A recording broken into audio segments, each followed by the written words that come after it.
Hey guys, tonight we're slipping through the velvet curtains of Tudor England, the gilded trap where power, scandal, and seduction brush elbows under flickering candlelight.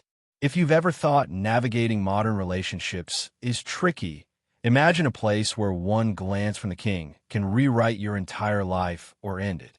Here's the revised version of the text with timestamps removed and the content preserved. Welcome to the forgotten lives of royal mistresses. These women were whispered about in corridors, painted over in family portraits, and often erased from the official story. But make no mistake, they were there in the shadows manipulating the game as much as they were played. And just so we're clear, you probably won't survive this. Not with your head, anyway. So, before you get comfortable, take a moment to like the video and subscribe, but only if you genuinely enjoy what I do here.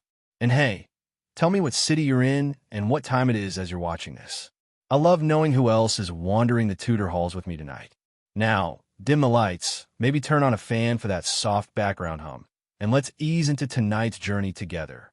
You step into a world where the air always smells faintly of rose water and political anxiety. The year is sometime in the early 1500s, and you're standing just outside the court of Henry VIII. You're not anyone special yet, but you're well-born enough to be allowed inside the palace, close enough to taste the ambition on everyone's breath. The halls are crowded with silks and jewels and murmured flattery. Courtiers float past you like richly dressed ghosts. There are men with curled beards and feathered caps, and women whose gowns are so wide they could knock over a small army if they turn too fast. The court at first glance is a carnival of elegance. But spend even 5 minutes listening instead of looking, and you'll hear it. The sharp edge under every compliment, the performance in every laugh. Here, every person is both an actor and an audience. Everyone wants something: favor, advancement, protection. And nothing is more valuable than the king's gaze. When Henry VIII walks into a room, you feel it before you see him. The atmosphere shifts. Conversation dies for a beat, like the world holding its breath. Henry isn't just a man. He's a golden sun around which everyone else orbits, whether they want to or not. And if that sun happens to rest its light a little longer on one woman, well, things start happening. She'll be seated closer at banquets, dressed a little finer, given a locket with a small carved H. Soon the rumors start. Have you heard about Lady So-and-so? The murmurs travel fast, faster than any horse or pigeon ever could. And if the rumors are true, that woman may soon find herself holding power far beyond what she ever imagined, at a steep cost. Mistresses aren't just lovers. They're walking time bombs. Their elevation is a threat to every political faction at court, to the queen, to rival noble houses. And while they may receive gifts, land, jewels, servants, they're also always one misstep away from ruin. The king's affection is warm and intoxicating, yes, but also famously brief. When it cools, so does everyone else's. You walk through the garden paths where these liaisons often begin, half in jest, half in strategy. The hedges are high, privacy arranged like a chessboard. Young women brought to court as maids of honor are warned subtly by their mothers. Be charming, but not too charming. Catch the king's eye, but don't keep it too long. It's a game with no rule book, only consequences. One of the strangest quirks of Tudor mistresses. Everyone knows, but no one says it out loud. There's no official title for the king's current favorite. No crown, no seat in parliament. You're not a queen, but you wield the king's ear. And with that comes real, terrifying influence. It's not all drama and diamonds. In the quieter hours, late at night, behind embroidered curtains, the women who hold these roles sit alone, wondering how long their favor will last, wondering what the queen thinks, wondering what comes next. For every Anne Boleyn who rose, there were dozens who fell silently and without ceremony. And let's not forget the less glamorous side of it. Being the king's mistress often meant being the target of venomous gossip. You might find yourself painted as a homewrecker in court poetry, mocked in anonymous pamphlets. Your family might gain favor or be punished with you if you fall from grace. In some cases, the price is even higher: prison, banishment, or worse. But despite the risks, young women still angle for that gaze. Why? Because for many, it was one of the few ways to change their fate. Marriage in noble England was rarely about love. If you weren't a firstborn son or the heir to something enormous, your future was basically arranged at birth. But catch the king's attention, and you could leapfrog past all that. You might even become a duchess, or, for the boldest, a queen. And that's the academic debate still simmering under the surface. Were these mistresses victims of a predatory system, or agents navigating it with eyes wide open? Some scholars argue that the court was a gilded cage that used beauty and charm as bait. Others insist that these women were deeply strategic, choosing flirtation as a weapon. As usual, the truth is probably somewhere messier in the middle. Tonight, you're not just reading about these women. You're stepping into their slippers. You're walking with them through gardens, laughing carefully at the king's jokes, hiding letters behind tapestries. You're standing at windows with trembling hands, waiting to see if that knock means danger or another night of whispered power. So settle in. This isn't a fairy tale, but it's not quite a tragedy either. It's something in between, something very human. And tomorrow morning, when you brush your teeth or scroll your phone, you might just feel a little ghost of velvet under your fingertips. You hear her name whispered first in the presence chamber, tucked between an offhand joke and a sip of claret. Elizabeth Blount, Bessie they call her, in the intimate way courtiers refer to someone they all think they know, but none can really claim.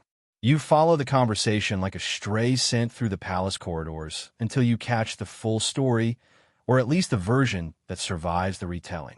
She wasn't the most beautiful girl at court, they say, but there was something about her, a glow, a softness that belied sharp intuition. And most importantly, she was first, the earliest publicly known mistress of Henry VIII. It starts simply enough. You're in the early 1510s now, and the court is still fresh-faced. Henry is young, barely 20, athletic with that burning Plantagenet energy that hasn't yet turned to paranoia or gout. He's newly married to Catherine of Aragon, and though the political alliance is sound, there's one glaring issue: no surviving male heir. Enter Bessie, a 17-year-old maid of honor to the queen. Charming, quick-witted, and skilled at dancing. That last part matters more than you'd think. The court dances are no casual pastime. They're an audition. Every step, every twirl is a performance of grace, fertility, and obedience. You see Bessie on the floor, eyes trained carefully ahead, but always aware of who's watching.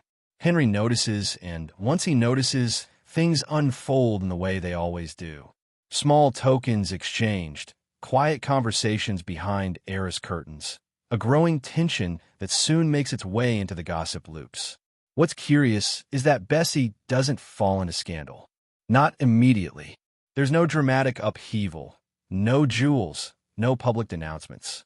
She fades into the role of royal favorite, as if it were simply the next stage in her duties. And when she becomes pregnant, yes, with the king's child, there's no major public outcry. Why? Because of what happens next. In 1519, Bessie gives birth to a son, Henry Fitzroy, the king's first acknowledged illegitimate child.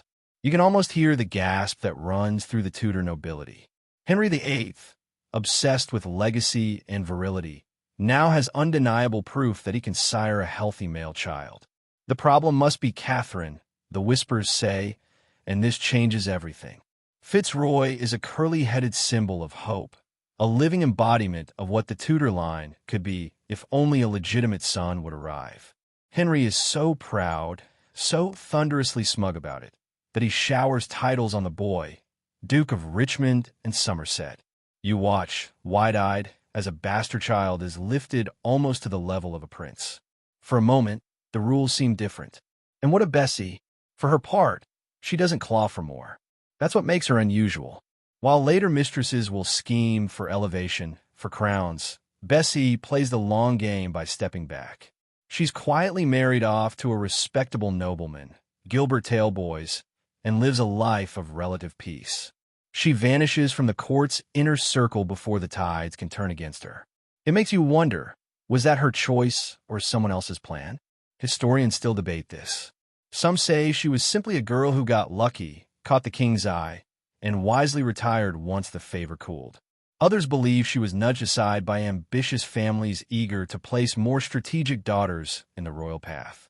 Either way, Bessie escapes the fate of so many women who get too close to the throne: disgrace, trial, and sometimes execution.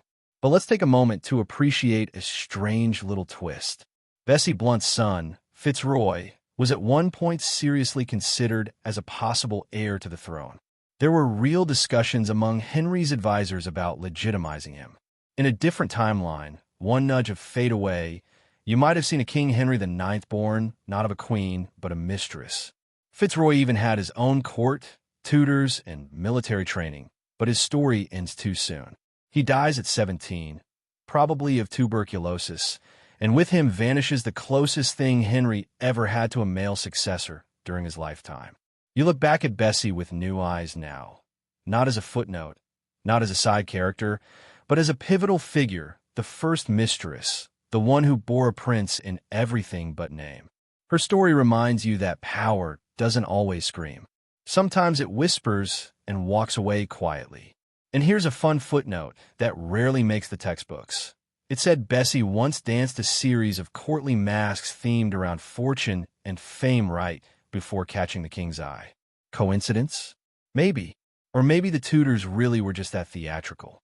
Now let's talk about the ghost in the room, the Queen. Catherine of Aragon, for all her devoutness and dignity, knew, of course, she did. But what could she do? In Tudor England, a queen's power wasn't in protest. It was in how she carried herself despite betrayal. Catherine doesn't rage publicly. Instead, she doubles down on piety, loyalty, and subtle performances of stoicism. You wonder what she really thought of Bessie. Did she pity her, hate her, dismiss her? That silence, too, is part of the story. What makes Bessie's story so compelling is that we forget her so easily. She isn't Anne Boleyn. She doesn't rise to a crown or fall to an axe. She isn't the face of the Protestant Reformation.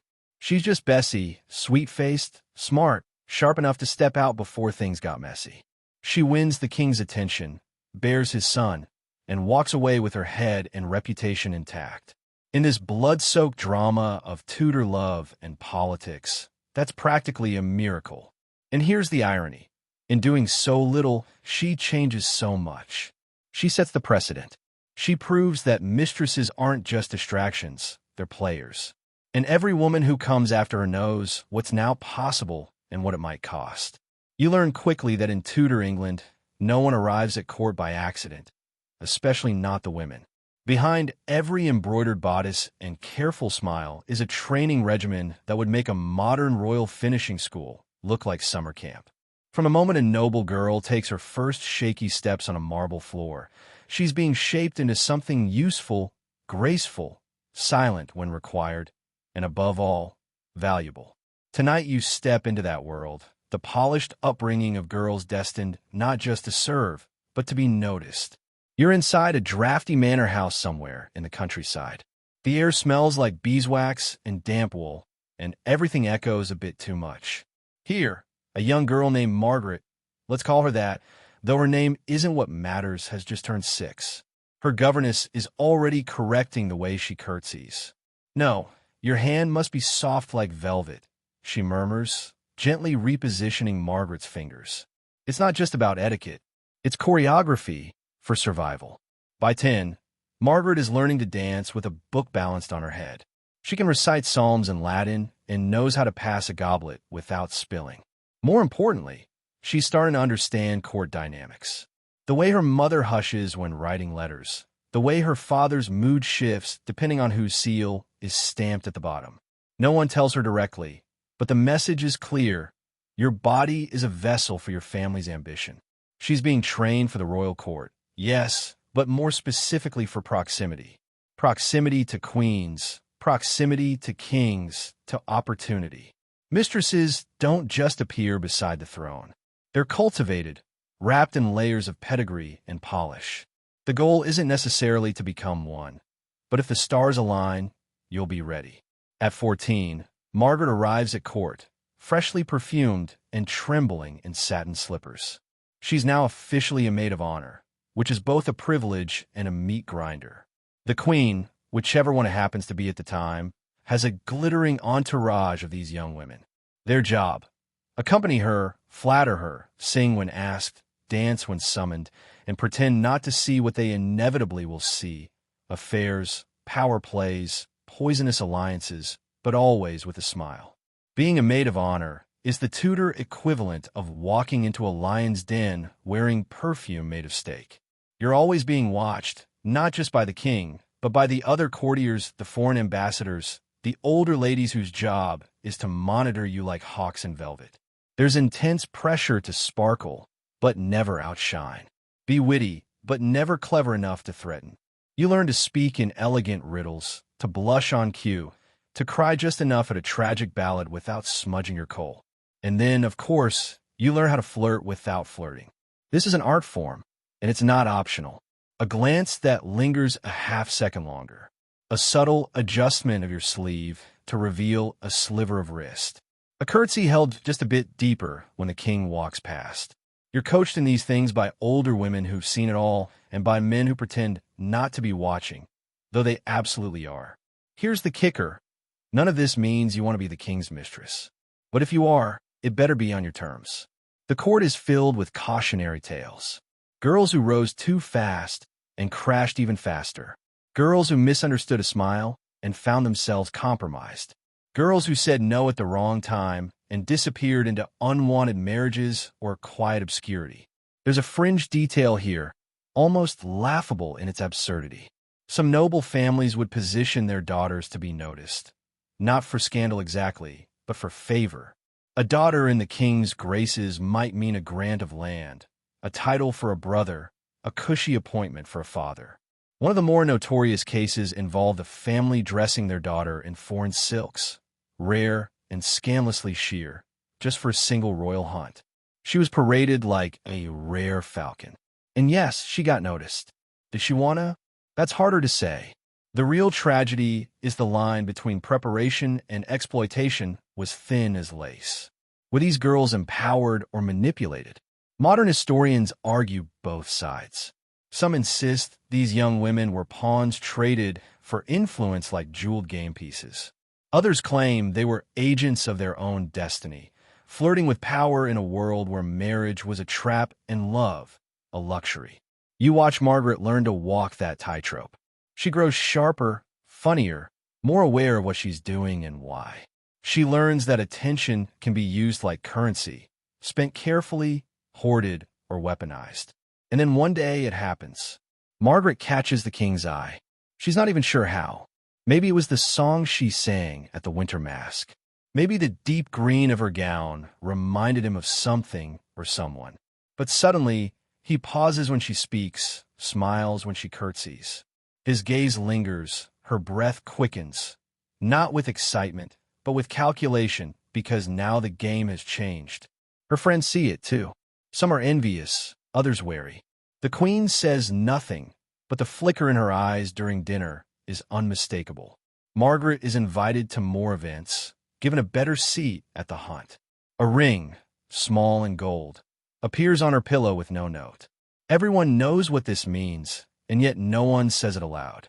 This is how it begins, not with fireworks, but with subtle shifts in attention. The training, the years of instruction, all converging on this moment, and she has to ask herself, is this what I want? Can I control this? There's one final twist that sticks with you as you drift back from Margaret's world into your own.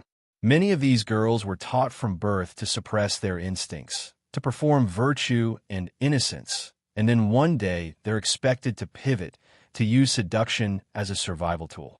And if they fail, they are discarded as if the script was never theirs to begin with. So as you lie back and think about Tudor mistresses, remember, before they were lovers, they were learners, forged in the fires of discipline, ambition, and silent games. And they played their parts as best they could, often with no idea what act would come next.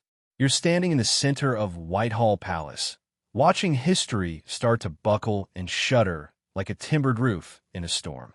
And it's all because of two sisters, not royalty, Not even nobles of the highest rank, just two well-placed, well-timed, and, depending on who's talking, dangerously ambitious daughters of the Boleyn family. Tonight, you move from Bessie Blount's gentle rise to the Boleyn sisters' dizzying ascent, and you're about to find out how tangled, glamorous, and downright cutthroat things get when ambition runs in the family. It's hard to overstate what a powder keg the Boleyns lit just by being there. Sir Thomas Boleyn, their father, was a diplomat with an impressive gift for survival, and their mother, Elizabeth Howard, came from one of the most ancient noble families in England. The girls, Mary and Anne, grew up in privilege, but not the kind that guarantees crowns. No one looked at the Boleyn sisters at age 10 and thought, ah, yes, future threats to the monarchy. But that's exactly what they became. First up, Mary. You meet her in 1520, fresh back from the glittering court of France, where she supposedly learned a few things about charm, subtlety, and the art of conversation with men who could end your family line on a whim.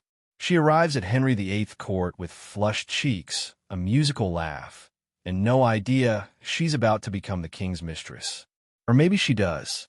That's part of the mystery. Mary Boleyn doesn't write letters filled with clever schemes or revolutionary declarations. She just shows up, says all the right things, and boom, Henry notices. Suddenly, she's dining at the king's table.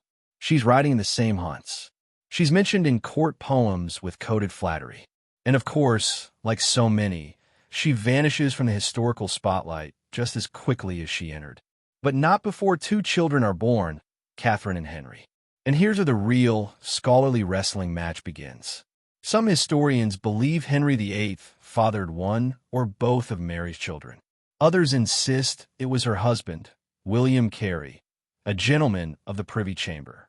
There are no definitive answers, just the quiet, gnawing possibility that Henry VIII may have had not one, but two illegitimate children with Mary and left both unacknowledged. And then comes Anne. She enters like a match tossed into dry brushwood. Not traditionally beautiful, at least not by Tudor standards, but magnetic in the way women who know their own mind often are. Sharp eyes, sharper wit. She doesn't charm with sweetness like Mary. She entrances with mystery, intellect, and the ability to say no like it's a spell. When Anne arrives at court, she's already learned from her sister's experience. She knows what happens when a girl says yes too soon. So she doesn't. Henry's used to getting what he wants, and then says no again and again, politely, flirtatiously, maddeningly. It drives him absolutely wild. What begins as a casual flirtation warps into obsession. He writes her letters, steamy, emotional, embarrassingly earnest letters, begging her to be his. And here's the thing, Anne doesn't want to be just another mistress. She wants security. She wants influence. She wants more, maybe even a crown. For the first time, you see a royal mistress shape not just the king's heart, but the policies of a nation.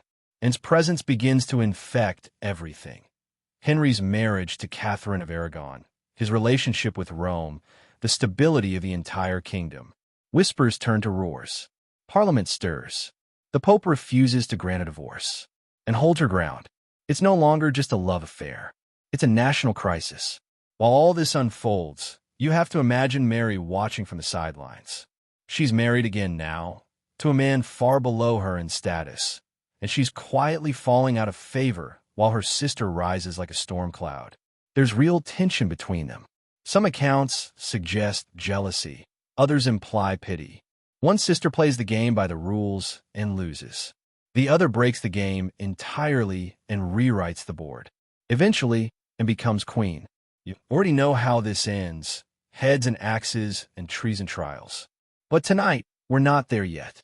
We're still in the firework moment when Anne Boleyn, former lady-in-waiting, former flirtation, former mistress, is now England's crown queen. It's unprecedented, terrifying, a bold leap across class and gender lines. But she didn't get there alone.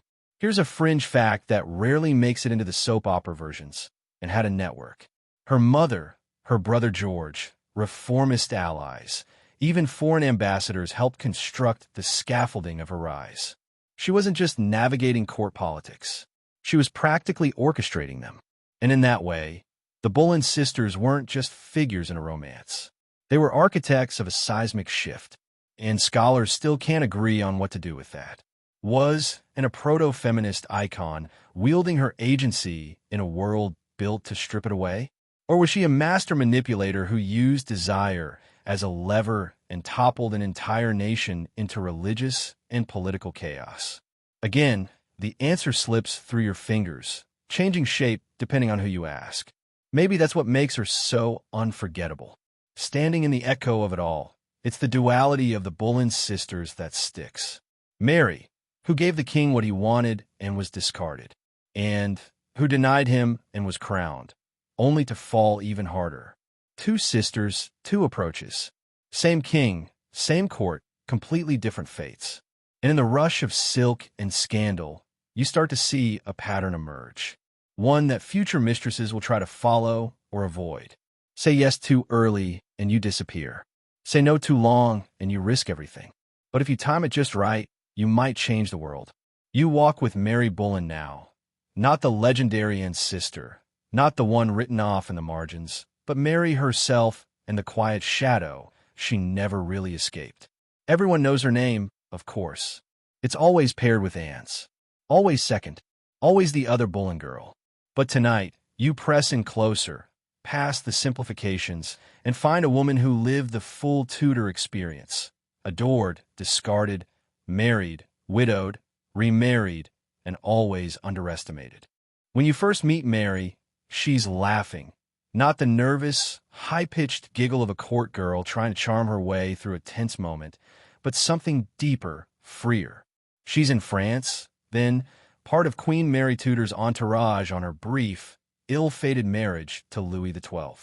And while the Queen's life turns bitter quickly, Mary finds something entirely different. Education, experience, possibly even scandal.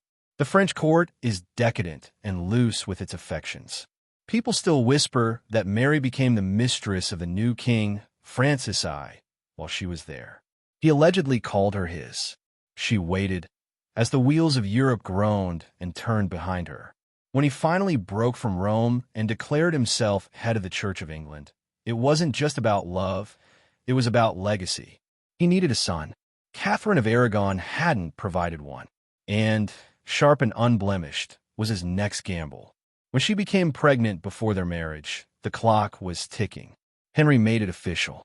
She became queen, and the kingdom held its breath.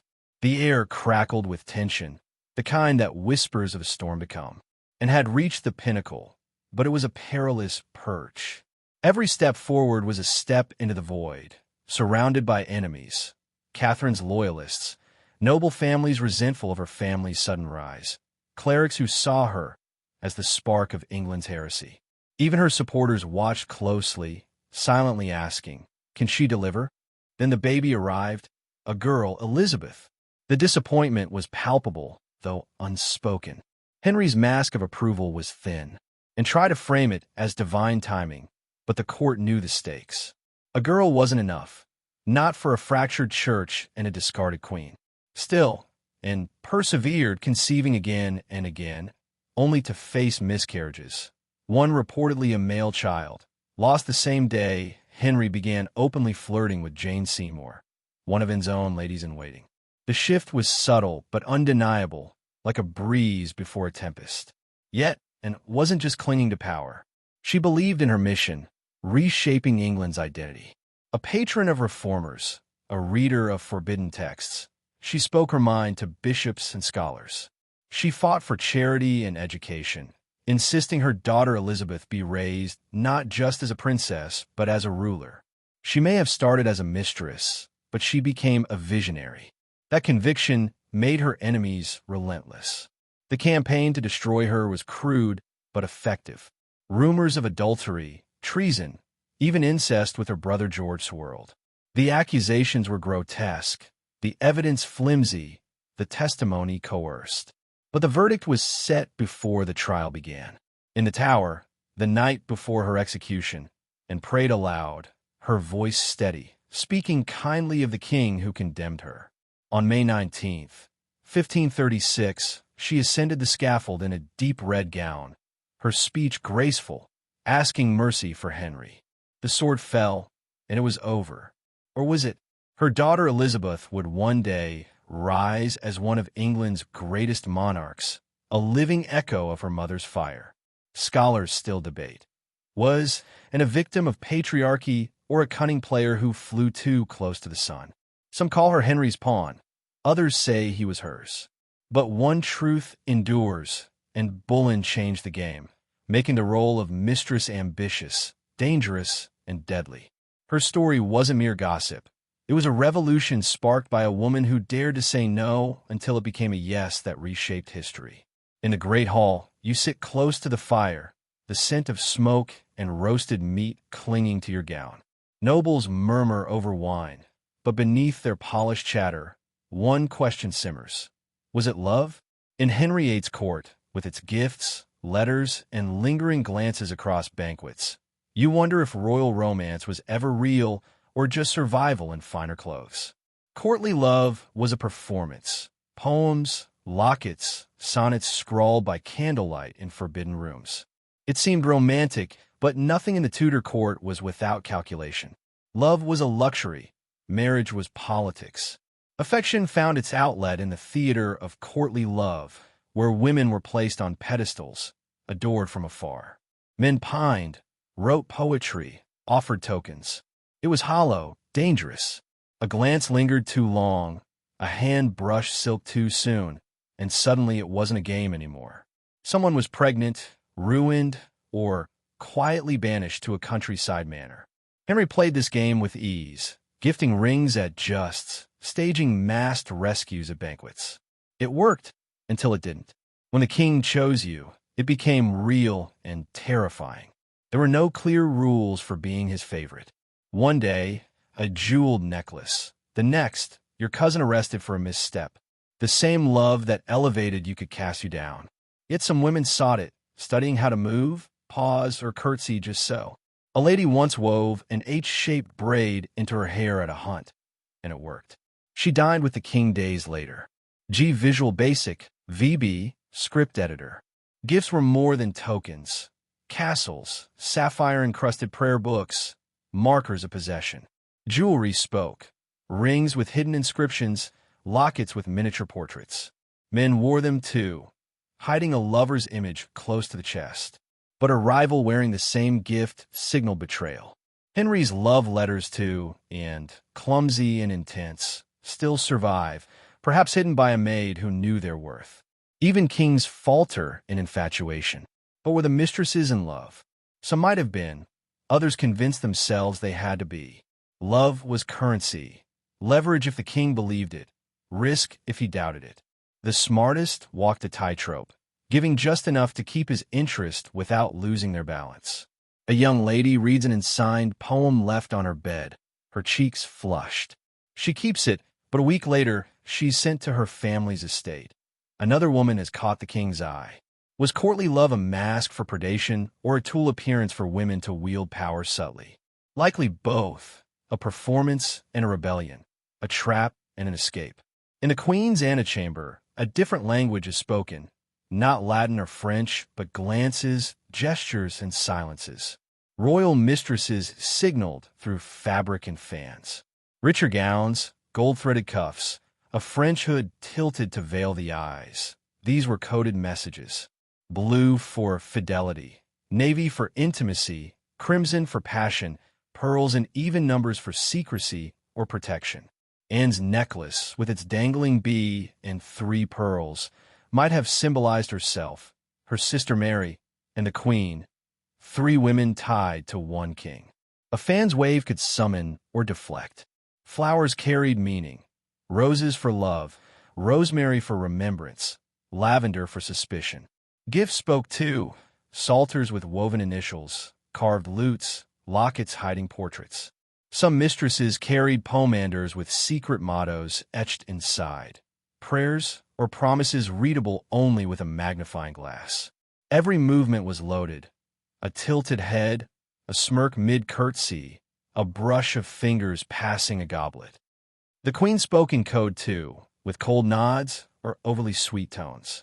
Jesters wrapped truth in humor, commenting on flirtations others ignored. Dances were battlegrounds. A king dancing thrice with one woman was a declaration. Those who misread the code, smiling too brightly or choosing the wrong flower, became cautionary tales. The skilled ones spoke in silence, their influence invisible yet potent. In the privy chamber, the king's inner sanctum, politics and pleasure blurred. Here, grooms of the stool and gentlemen of the chamber held more power than lords, handling everything from royal hygiene to political counsel. Mistresses entered discreetly, under guises like music lessons. The king, human and impulsive, was vulnerable here, making scandal fertile. Jane Seymour, before queenship, used subtlety like a scalpel, her quiet virtue hooking Henry after Anne's fire. Catherine Howard, a naive maid at 17, sparked whispers of moonlight trysts before her tragic end. The Privy Chamber was a crucible of ambition. Letters hid in sleeves or hollowed books, portraits concealed locks of hair. A noblewoman's too bright smile at a card game led to her swift removal. The king's favor was currency, the chamber its vault.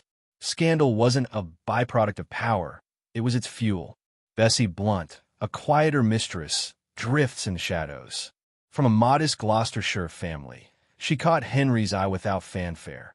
No poems, no grand banquets, just quiet favor and occasional gifts. She bore a son, Henry Fitz-Edward, or perhaps Henry Blunt, never officially acknowledged, but provided for with a well-funded estate. Bessie wasn't alone. For every Anne Boleyn, there were dozens like her, noble but unthreatening, educated enough to converse, pretty enough to notice, clever enough to survive quietly. Her penchant for life was either hush money or gratitude, likely both. She offered Henry peace, a bomb in a court of landmines. Her son inherited the estate, fading into minor gentry, her name erased not in shame but convenience. Maids of honor, in pale silks and French hoods, walked a razor's edge between service and temptation. Useful, invisible, and charming, they were watched by all. A glance, a shared joke, a note tucked in a prayer book, each choice was a gamble. Rewards were glittering, jewelry, influence land, but risks were sharper. Catherine Howard, placed by ambition, rose and fell swiftly. Others held the king's interest just long enough to gain without peril, their names forgotten, but their presence undeniable. The Tudor court was a chessboard of strategy and survival, where love was dressed in verse, and every gesture carried weight. Bessie Blount and her kind weren't loud enough for history's pages, but they shaped its undercurrents, their quiet flames burning in the shadows of the throne. She waited, as the wheels of Europe groaned and turned behind her. When he finally broke from Rome and declared himself head of the Church of England, it wasn't just about love, it was about legacy. He needed a son. Catherine of Aragon hadn't provided one, and, sharp and unblemished, was his next gamble.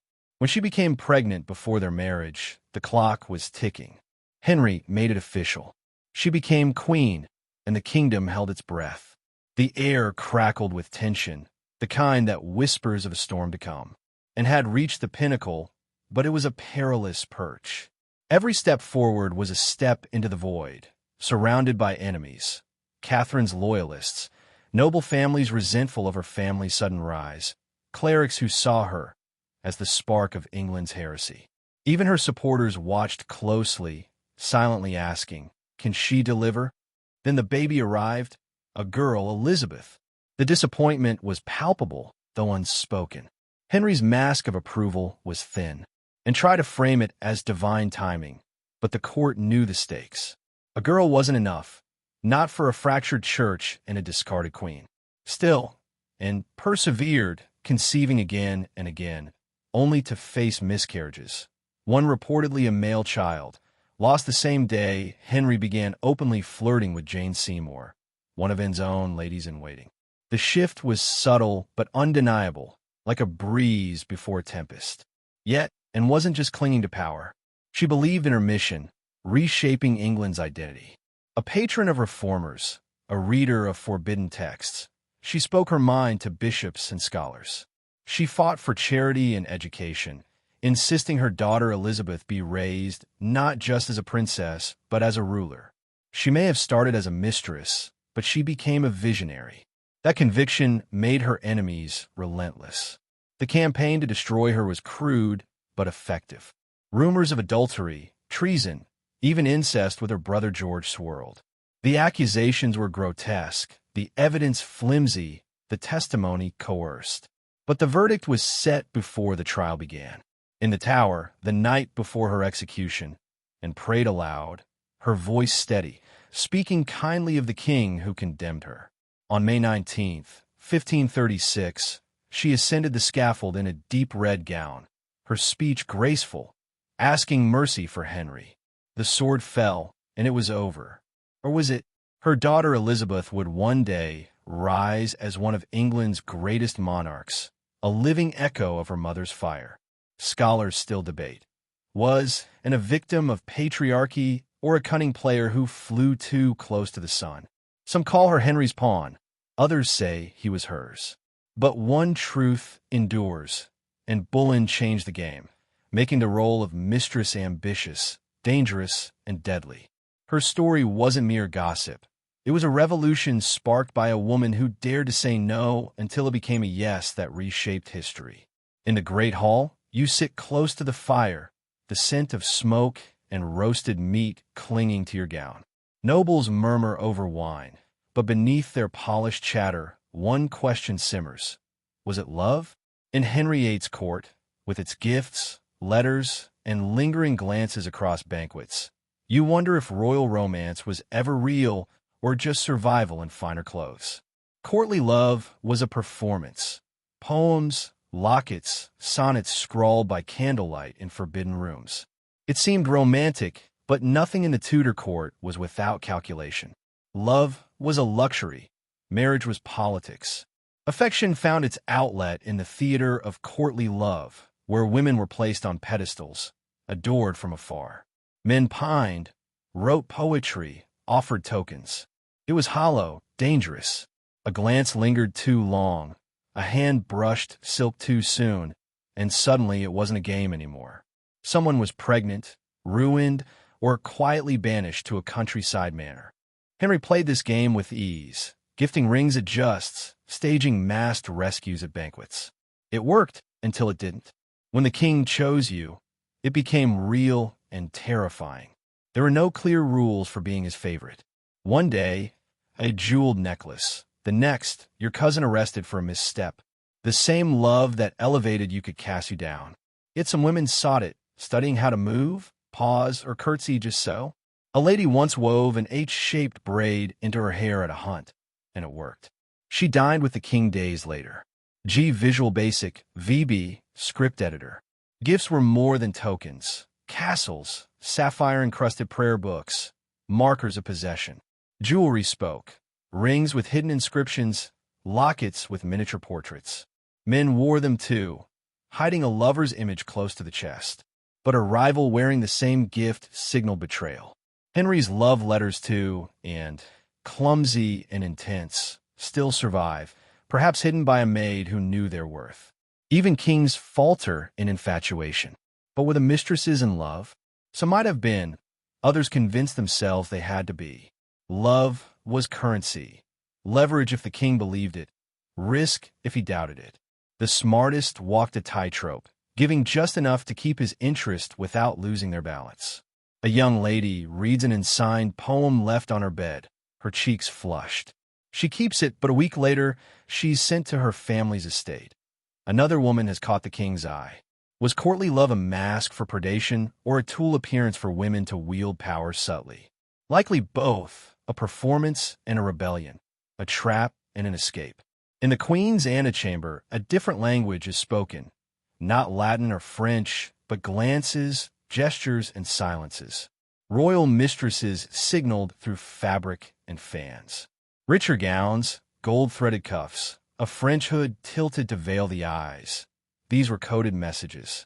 Blue for fidelity, navy for intimacy, crimson for passion, pearls in even numbers for secrecy or protection. Anne's necklace, with its dangling bee and 3 pearls, might have symbolized herself, her sister Mary, and the Queen, 3 women tied to one king.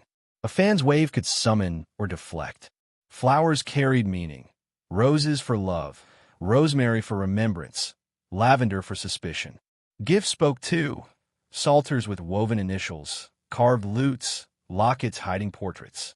Some mistresses carried pomanders with secret mottos etched inside, prayers or promises readable only with a magnifying glass. Every movement was loaded, a tilted head, a smirk mid-curtsy, a brush of fingers passing a goblet. The Queen spoke in code too, with cold nods or overly sweet tones. Jesters wrapped truth in humor, commenting on flirtations others ignored. Dances were battlegrounds. A king dancing thrice with one woman was a declaration. Those who misread the code, smiling too brightly or choosing the wrong flower, became cautionary tales. The skilled ones spoke in silence, their influence invisible yet potent. In the privy chamber, the king's inner sanctum, politics and pleasure blurred. Here, grooms of the stool and gentlemen of the chamber held more power than lords, handling everything from royal hygiene to political counsel. Mistresses entered discreetly, under guises like music lessons. The king, human and impulsive, was vulnerable here, making scandal fertile. Jane Seymour, before queenship, used subtlety like a scalpel, her quiet virtue hooking Henry after Anne's fire. Catherine Howard, a naive maid at 17, sparked whispers of moonlight trysts before her tragic end. The Privy Chamber was a crucible of ambition. Letters hid in sleeves or hollowed books, portraits concealed locks of hair. A noblewoman's too bright smile at a card game led to her swift removal. The king's favor was currency, the chamber its vault.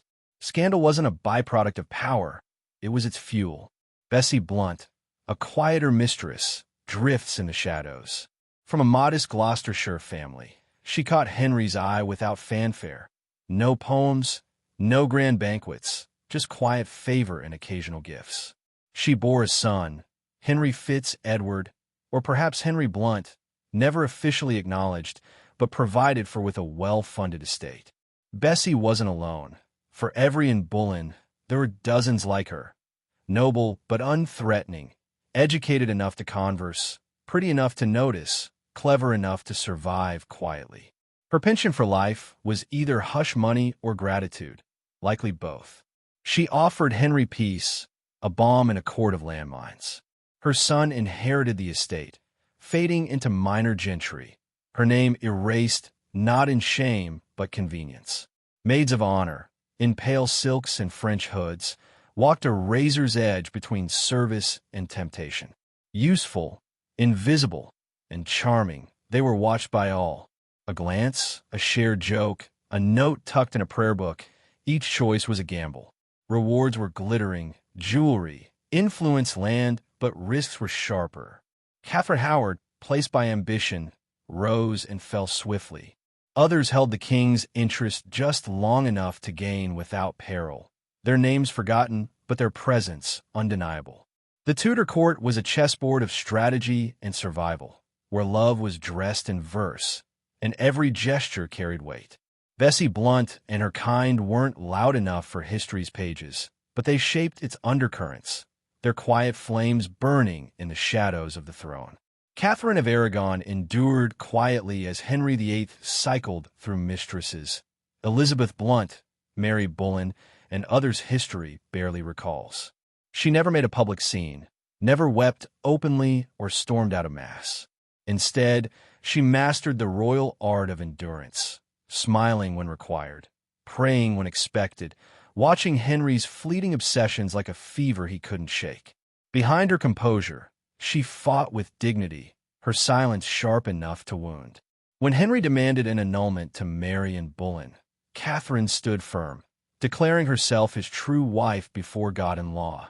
Her refusal sparked a schism that fractured England, and even as in Rose, Catherine held her place, not on the throne, but in the hearts of those who still called her queen.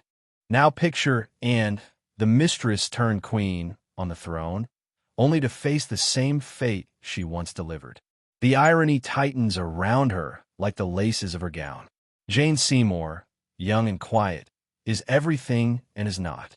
Henry, now heavier with age and power, gazes at Jane as he once did at, and desire cloaked as destiny, and recognizes the signs. Missed glances, late-night talks, sudden distance at meals, and the ultimate slight, public favor toward another. She doesn't stay silent. She fights fiercely, accusing Jane of stealing her husband, once tearing a jewel from Jane's hand in front of the court. But her power is slipping.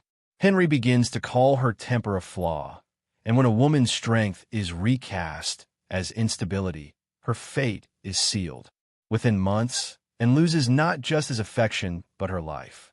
Jane Seymour, soft-spoken and reserved, becomes queen but dies soon after giving Henry his long-sought son. By fate, not choice, she remains the only wife he never betrays. And of Cleves, with her pragmatism, fares better. Recognizing her marriage as a misstep, she steps aside when Henry's eyes turn to Catherine Howard, securing palaces, lands, and a pension as the king's beloved sister. She outlives them all. Catherine Howard, barely 17, is less fortunate. Her youth and inexperience blind her to the dangers. As Henry's ardor fades, she strays, or is rumored to, and her affairs, real or imagined, lead to her execution. Catherine Parr, Henry's sixth wife, widowed twice and wise beyond her years, plays a different game. She becomes a maternal figure, tending to his ailments and guiding his children's education. If he strays, she stays silent, focusing on survival. It works, she outlives him. But what do these queens feel? Loneliness, humiliation, rage too dangerous to voice. These weren't mere infidelities.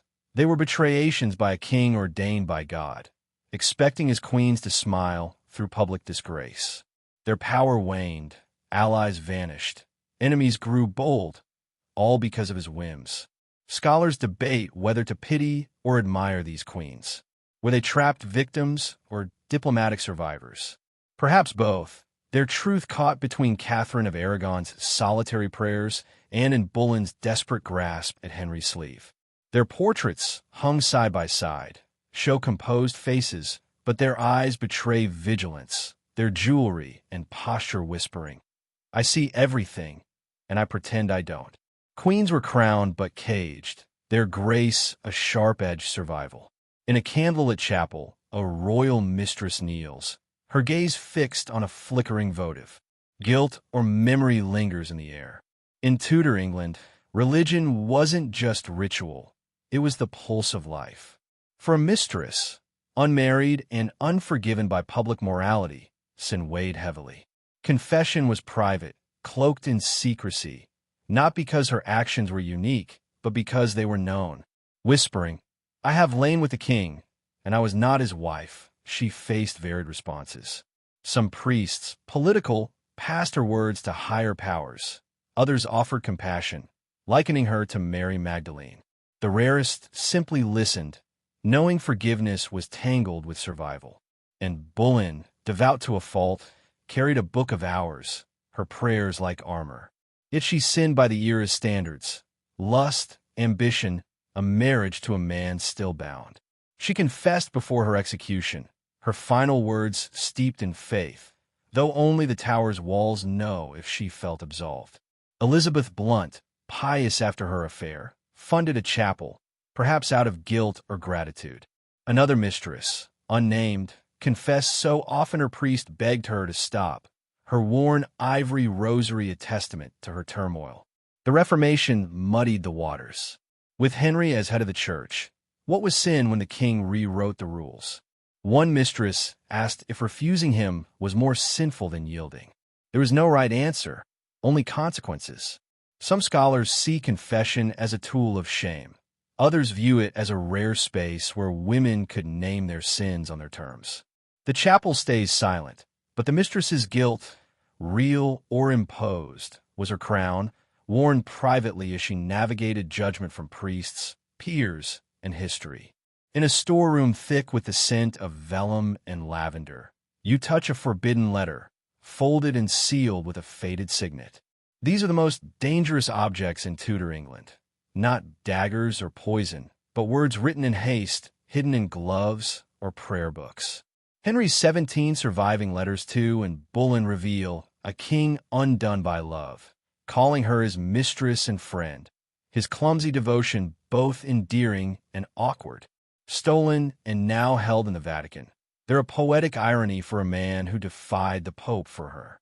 Jane Seymour's unsigned draft, refusing a gift with measured words, feels authentic in its restraint. A love poem, scrawled on a lute chord chart, hints at Mary Shelton or another fleeting favorite. A tear-smudged note laments a king's broken promise, its author lost to time.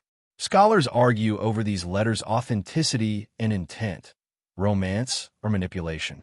Anne's replies to Henry are missing, likely burned or hidden, their absence a story in itself.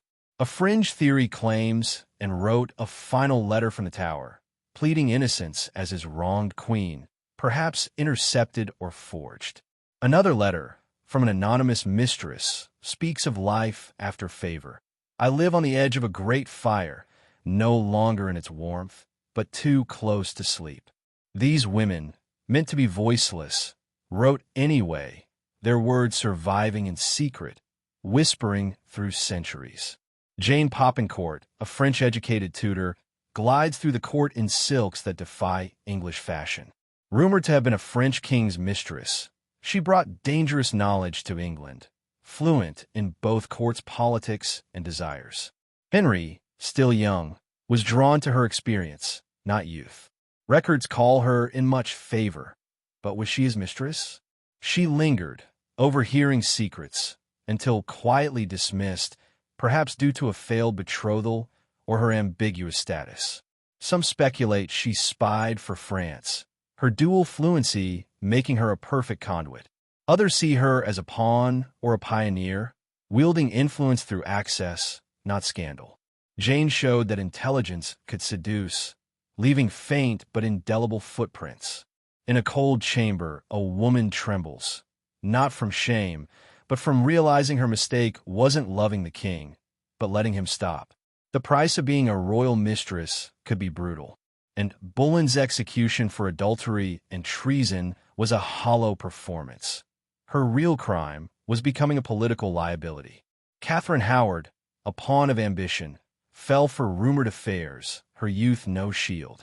Elizabeth Holland, possibly a former mistress, was imprisoned for aiding Catherine's trysts. Others faced subtler punishments, lost titles, broken betrothals, or a quiet exile to convents. The court forgave the king's sins, but not a mistress's visibility. Once favor faded, she became expendable, her influence a threat to erase. In the garden, by a crumbling sundial, the court falls silent. The king is bored, and that's the quiet death of a mistress's power. The shift is subtle. No glance at dinner, an unanswered letter, a skipped invitation. The warmth that once bathed her is gone, redirected to another. The court notices, their politeness now distant, younger women edging closer to the king. Lady Alice, once favored, is sent to Wiltshire with pears and a note. For every mistress who gained estates, others faced disgrace or death. Their stories, bright or brutal, remind us that in Tudor England, love was a game of power, and losing could cost everything. Here's the revised version of the text with timestamps removed and the content preserved. They laugh louder. One of them wears your color to a feast. Bold. Even the queen seems to notice. Depending on who she is at the time, her reaction varies. If it's Anne, there's satisfaction flickering behind her lashes. If it's Jane, perhaps a trace of sympathy. Catherine Parr, she probably pities you. But they all understand the game. The mistress is only dangerous when she's adored. Once she's not, she's just awkward. So what happens next? It depends on how you play it. Some women cling. They write letters. They cry. They plead with courtiers, slip notes into books, beg the king for one more audience. It never ends well. The desperation is too loud. It confirms what everyone already suspects. Your moment has passed. Others try to pivot. They throw their lot in with another nobleman. marry quickly, accept a political match, and pretend it was their idea all along. A few even succeed. They reinvent themselves as wives, landowners, patrons of the arts. One former mistress builds a school in her name. Another retreats to a nunnery, possibly of her own choosing. Probably not. But the most interesting ones, they disappear on their own terms. They see the signs and bow out gracefully. No tantrum, no farewell letter, just a quiet exit from the scene before they're shoved out. It's the most elegant way to fall, and the rarest, because it takes a kind of strength to leave before the music stops. You hear about one such woman, a mistress, who, realizing the king's attention had drifted, requested to retire to her family's estate to recover from a persistent cough. She left behind only a prayer book and a pair of gloves embroidered with the royal crest. No letters, no public statements. Within a year, she was married to a wealthy baron and had a child on the way. Some say the king wrote her once more. Others say he forgot her name. Either version might be true. The boredom of the king is in many ways more lethal than his fury. At least when he's angry, he remembers you. When he's bored, you vanish. You become something he once enjoyed, like a tapestry that no longer matches the room. And once he forgets, the court forgets faster. There's a fringe anecdote about a mistress who tried to reignite the spark by composing a song, flute, lute, voice. She had it performed at court by a group of minstrels during a feast. The lyrics were obvious, too obvious. The king barely looked up from his plate. She was sent to the country within the week. The song survives in a dusty archive. No one plays it anymore. Historians argue over the fate of these discarded women.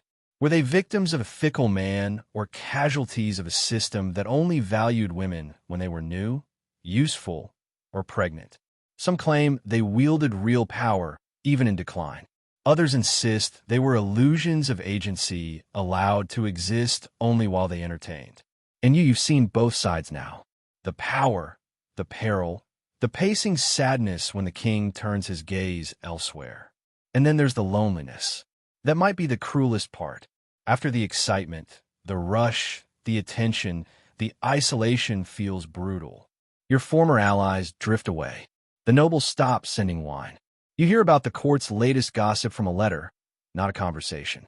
You're still wearing the dress he liked, but he's already complimented someone else's.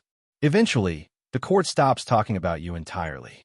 And in a world where your name was once spoken with awe or envy, that kind of silence is almost unbearable, but not final. Because here's the secret no one says out loud. The king always gets bored, with mistresses, with wives, with policies. The only question is how you survive the silence. Some do, some don't. And you're still standing, which means there's time yet to rewrite the ending. You're watching a woman brush her hair by candlelight, slow, steady, 100 strokes in practiced rhythm. Each one as silent as the breath she's trying to steady.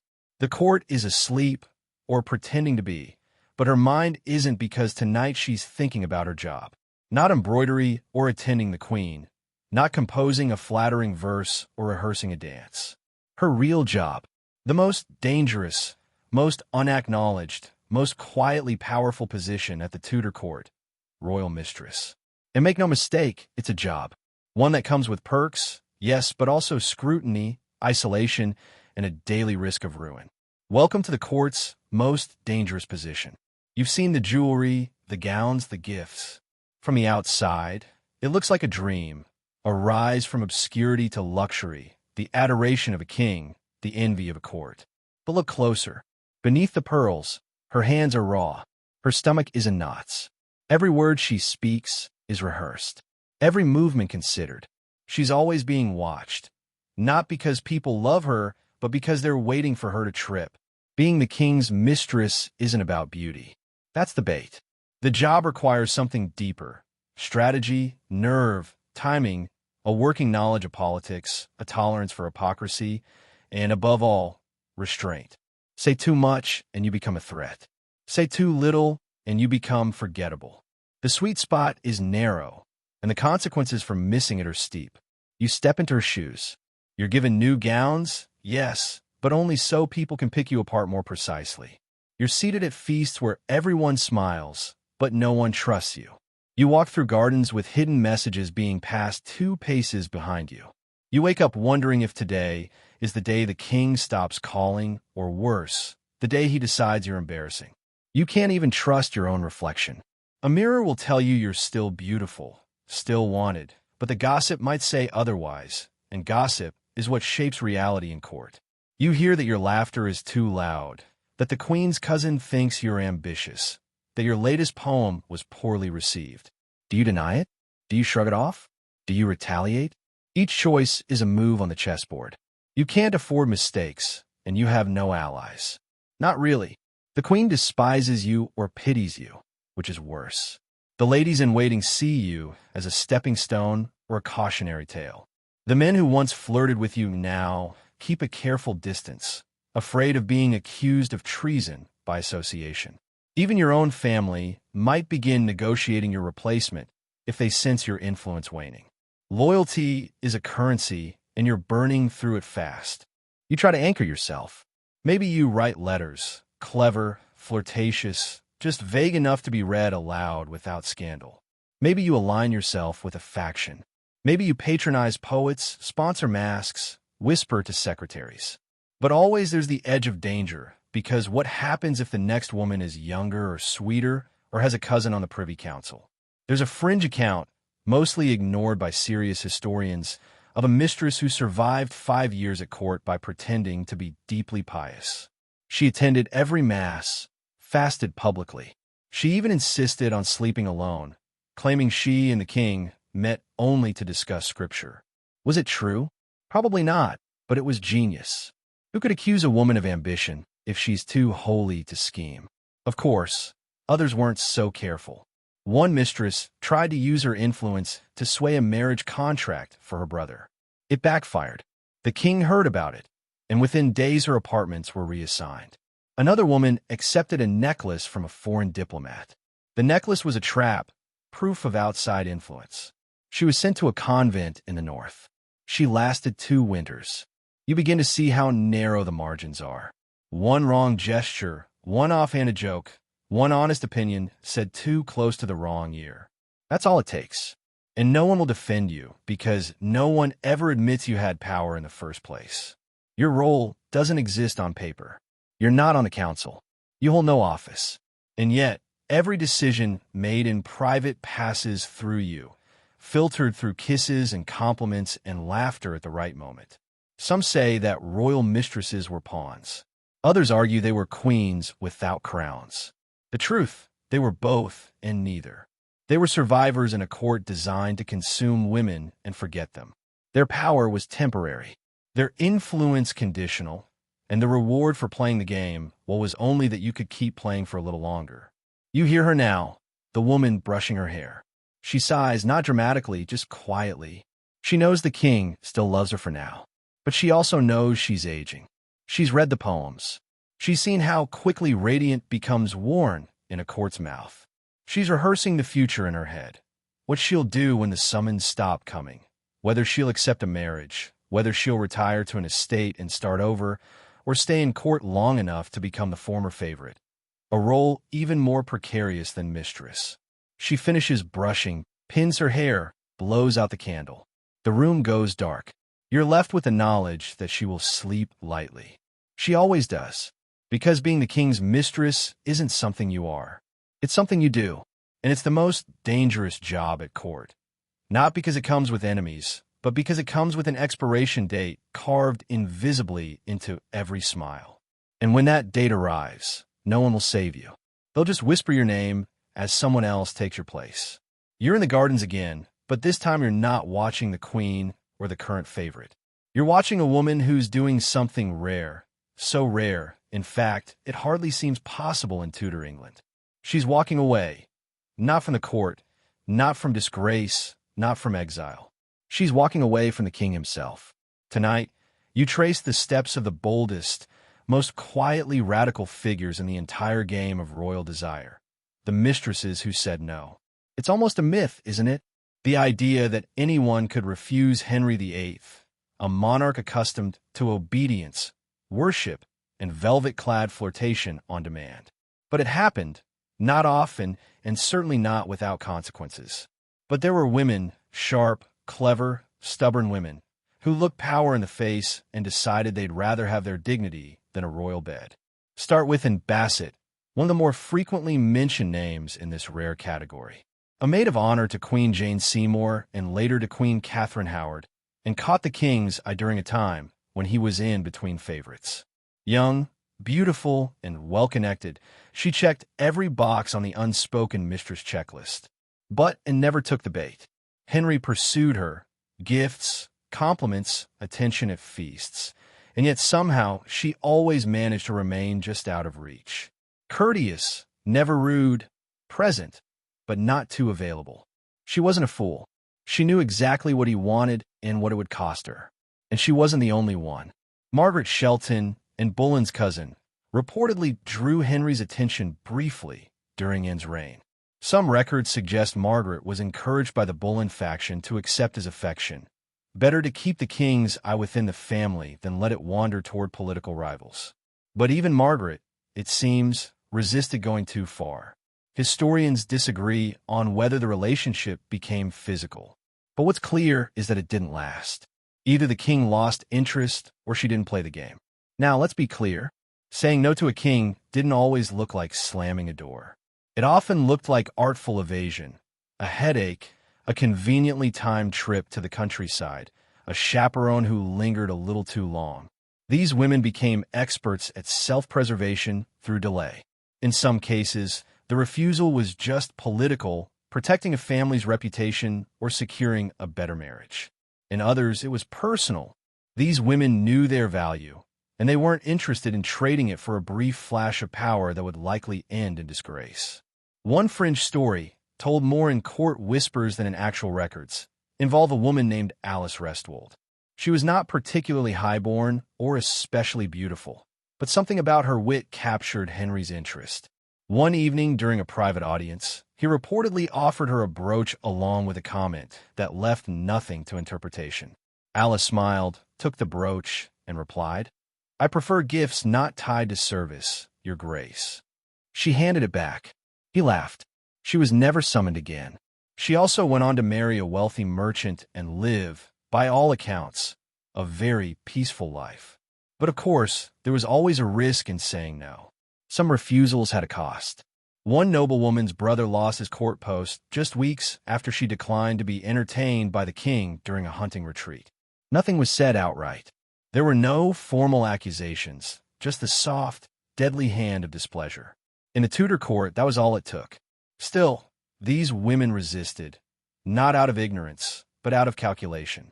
They understood that becoming a royal mistress might offer temporary elevation, but also permanent scrutiny. One wrong move, one whisper too many, one slip of the tongue, and it could all unravel. Better, some decided, to keep their names unsmudged. Better to remain at court without the target on their back. Better to be unremarkable than infamous. It's important to remember that saying no wasn't always seen as virtue. Sometimes it was seen as arrogance or, worse, rebellion. A woman who turned down a king had to walk a dangerous line, graceful enough to avoid offense, firm enough to avoid misinterpretation. A single misstep could be fatal, and yet some still chose to hold their ground. There's a scholarly debate that persists even now. Why would a woman refuse the king? Was it morality, strategy, fear, self-respect? The answers vary, but most likely it was a combination of all those things and something else. A clear-eyed understanding of the court's brutal cycle. These women had seen what happened to yesterday's favorites. The jewelry, the affection, the fleeting thrill of attention, all replaced, erased, forgotten. They chose instead the slower, safer path. They chose themselves. It's tempting to paint them as noble heroines, untouched by temptation. But the truth is more nuanced. They weren't saints. They were survivors, realists, women who read the room and knew the odds. And in a court obsessed with romance and reputation, their refusal was more radical than any scandalous affair. You walk behind one of them now, name unknown, gown simple, expression calm. She's not remembered in poems or letters. There are no portraits of her smiling next to a royal crest, but she was there. She saw the way the game was played, and she chose not to play.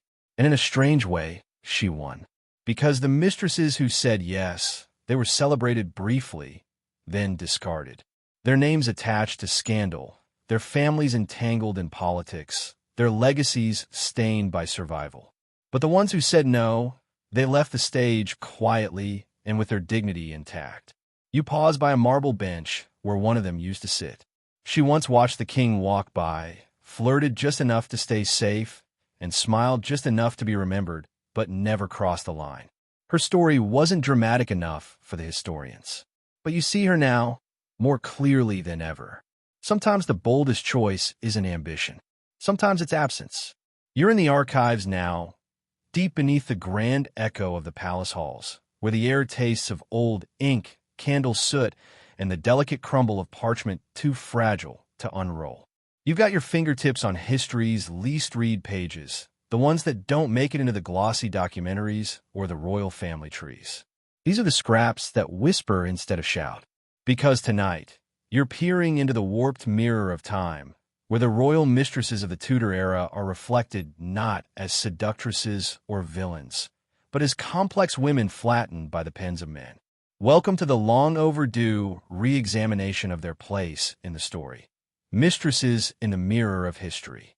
The first thing you realize is how little of them actually survives. Their voices are gone, overwritten by diplomats, chroniclers, and satirists who almost never had the courtesy to quote them. What we know about these women comes mostly from the men who judged them or from the rumors whispered by their rivals. The court loved a good scandal, and the press, even then, knew what sold. The king's mistress was never allowed to be human. She was either an angel of temptation or a devil in brocade. There was no middle ground. Take Mary Boleyn, for example. History remembers her mostly in relation to her more infamous sister. In most records, she's the other Boleyn girl, a footnote with golden hair. She was Henry VIII's mistress, yes, and possibly even bore him children, but she's treated as decoration. Not clever enough, not calculating enough, not important. But in the spaces between the lines, you see something else. A woman who was passed between kings like a gift, who played the role expected of her, and who eventually chose obscurity over political gain. When she married a man far beneath her station for love, no less, her family disowned her. The courage in that move is enormous. And yet we remember her as a footnote. Or take Jane Popincourt, whom you followed just a few sections ago. She's been called a courtesan, a diplomat's tool, even a French distraction. But peel back the assumptions, and you find a multilingual woman navigating not just a foreign court, but a foreign culture, wielding language, and witness space where most women weren't even educated. Her story isn't about sex. It's about strategy. And yet that narrative never got written. Even in Boleyn, possibly the most dissected woman in English history, is still a mystery. One side paints her as a social climber who used her charm to steal a crown. The other side casts her as a tragic reformer who paid the price for being too clever. But the truth, as always, is both and neither. She wasn't just a temptress or just a victim. She was a woman who saw how the system worked and dared to insert herself into the middle of it. She was ambitious, yes, but so was Henry. So were Cromwell and Wolsey and nearly every man in court. The difference is that and died for hers. Why? You wonder, do historians, especially the earlier ones, so often reduce these women to caricatures? Part of it is moral panic. The idea that a woman could wield influence through desire made people deeply uncomfortable.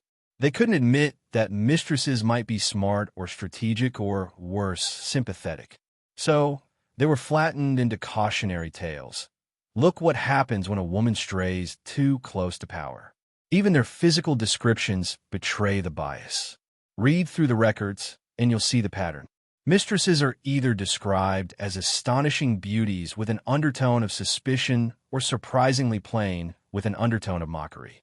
It's never about who they were, but how well they fit into the fantasy or the failure. Were they worth the scandal? Were they tempting enough to excuse the king? The focus is never on their thoughts, only their thighs. And yet in the margins, you start to recover their truths. A letter signed with a flourish that hints at pride. A donation to a local church that shows piety, not just performance. A will that includes servants by name. A scandalous rumor that, when unpacked, reveals a woman caught between survival and sacrifice. Slowly, the mirror clears. Modern historians are finally starting to reframe the conversation. Feminist scholars, cultural historians, even a few bold novelists have begun asking better questions. Not who did she sleep with, but what did she want? Not how did she fall, but what did she risk? There's still pushback, of course. The image of the femme fatale is hard to kill, but the archive is shifting. The footnotes are growing louder. There's even a debate in academic circles now over whether mistress is a helpful term at all. Is it accurate? Is it reductive? Should we call them favorites or influencers? Unofficial consorts? You smile at the irony. These women were once denied official titles, and now, centuries later, we're still arguing over what to call them. You lean back from the stack of documents and think about the lies behind the labels. Women who laughed, cried, plotted, prayed. Women who loved the king and maybe even loved him back. Women who made mistakes and tried to fix them. Women who were punished for the same ambition that won men knighthoods. They weren't just side characters. They were central to the drama of the Tudor court. And yes, they have been remembered as shadows until now. Because if you've learned anything on this journey, it's that history is not written in stone. It's written in ink, in margins, in erased names and half-kept secrets.